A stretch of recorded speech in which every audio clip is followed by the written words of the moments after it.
Shekhar Kuriakose, doctor Shekhar Kuriakose നമ്മോടൊപ്പം ചേരുന്നുണ്ട്. ശ്രീ ശേഖർ കുര്യാക്കോസ്, ഈ ദൃശ്യങ്ങളും വിവരങ്ങളും ഒക്കെ വെച്ചിട്ട് നമ്മൾ മനസ്സിലാക്കുന്ന ഒരു ഉള്ളിലെ ഗ്രാഫുണ്ട്.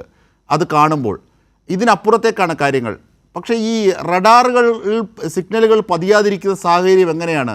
മീറ്ററുകൾ കണക്കിന് മണ്ണുള്ളത് കൊണ്ടാണോ, അതോ ഈ ക്രൗൺ ഏരിയ കേന്ദ്രീകരിച്ചാണോ ഈ മണ്ണ് മാറ്റൽ ചെയ്യേണ്ടത്? ശാസ്ത്രീയമായി, അതായത് നമ്മുടെ സംസ്ഥാന ഡിസാസ്റ്റർ മാനേജ്മെൻറ്റ് ഒക്കെ ചെയ്യുന്നത് പോലെ ശാസ്ത്രീയമായി തന്നെയാണോ ഇതൊക്കെ കാണുമ്പോൾ താങ്കൾക്കും ബോധ്യമാകുന്നത് ഈ തെരച്ചിൽ?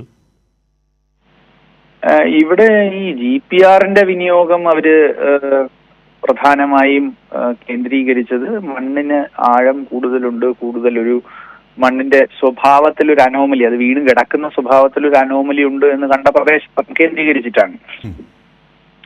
ഇവിടെ ഈ നമ്മൾ കാണുന്ന ഒരു കുറവ് മാനവ വിഭവശേഷിയുടെ വിനിയോഗമാണ്. കേരളത്തിൽ നിന്ന് വ്യത്യസ്തമായി നമ്മൾ കാണുന്നത് ആളുകളുടെ ഒരു പങ്കാളിത്തം, സാമൂഹികമായ ഒരു പങ്കാളിത്തം ഈ മണ്ണ് മാറ്റുന്നതിൽ നമ്മളൊരു കുറവ് കാണുന്നുണ്ട്.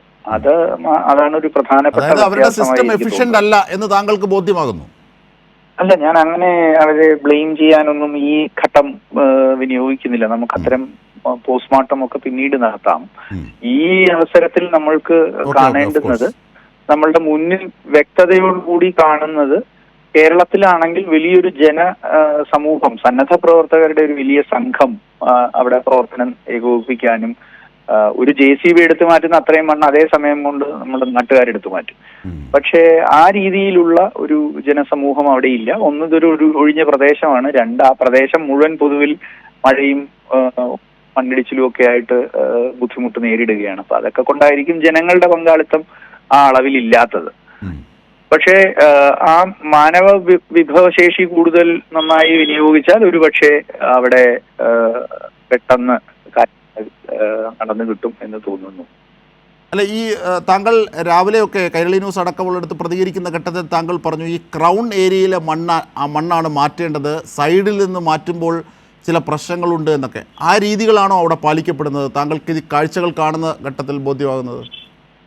അല്ല, ഇപ്പൊ മണ്ണ് അവര് മാറ്റുന്നത് സൈഡിൽ നിന്ന് തന്നെയാണ്. പക്ഷെ അവര് ക്രൗൺ ഭാഗത്തെ മണ്ണ് കുറയ്ക്കാനായിട്ടാണ് ശ്രമിച്ചുകൊണ്ടിരിക്കുന്നത്. കാരണം അവിടെ GPRന്റെ പരിശോധന നടത്താൻ ഒരു 2 മീറ്റർ വരെ ആ GPRന് എഫിഷ്യൻസി ഉള്ളൂ.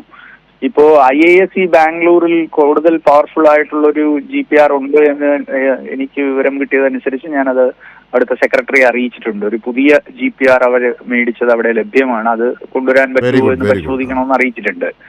അപ്പോ അവരെ കണക്ട് ചെയ്യുകയും ചെയ്തിട്ടുണ്ട്. അത് ആ വിവരം കയ്യിലുള്ള പ്രൊഫസറുടെ നമ്പർ സഹിതം അവിടുത്തെ സെക്രട്ടറിക്ക് വാട്സാപ്പിലേക്ക് നൽകിയിട്ടുണ്ട്. അപ്പൊ അവര് അത്തരം കൂടുതൽ പവർഫുൾ GPR കൊണ്ടുവരാൻ ശ്രമിക്കട്ടെ. പക്ഷെ ഇപ്പോ അവര് ചെയ്തുകൊണ്ടിരിക്കുന്നത് അവിടെ പ്രായോഗികമായി ചെയ്യാൻ പറ്റുന്ന കാര്യമാണ്. പക്ഷെ മാനവ വിഭവശേഷി കൂടുതൽ ഉണ്ടായിരുന്നെങ്കിൽ ഒരുപക്ഷെ പല ഭാഗങ്ങളിൽ നിന്നും മണ്ണ് മാറ്റിയും പരിശോധന പാരലലി നടന്നേനെ.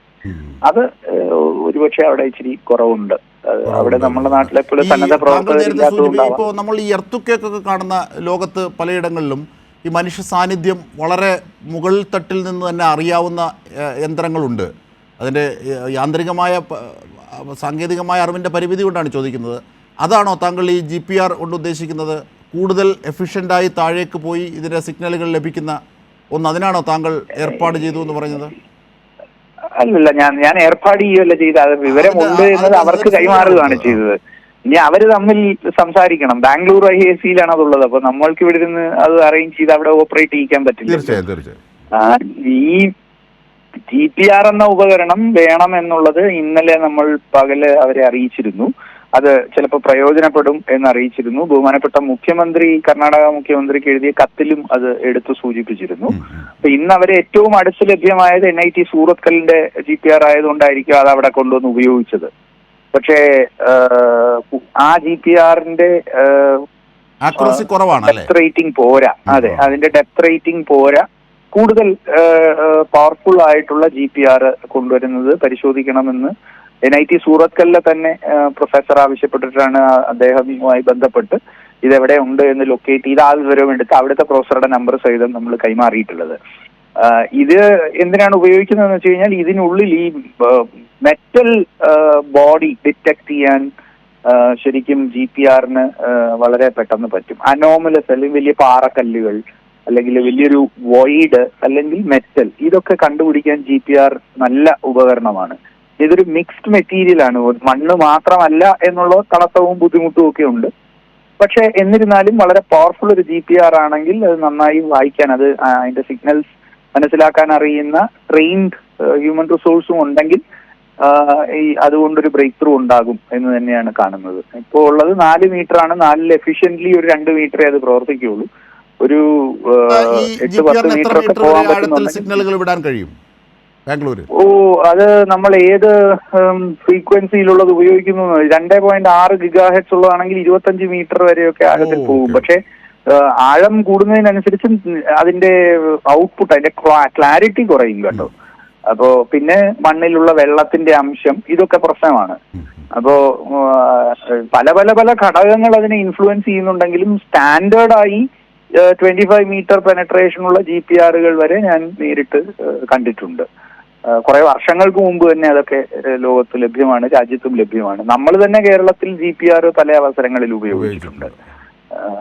NGRIയുടെ ഒക്കെ GPR ഇവിടെ കൊണ്ടുവന്ന് നമ്മൾ ഉപയോഗിച്ചിട്ടുണ്ട്. അപ്പോ ശ്രീ ഡോക്ടർ ശേഖർ കുര്യാക്കോസ്, സംസ്ഥാന ഡിസാസ്റ്റർ മാനേജ്മെന്റ് തലവൻ കൂടിയാണ്.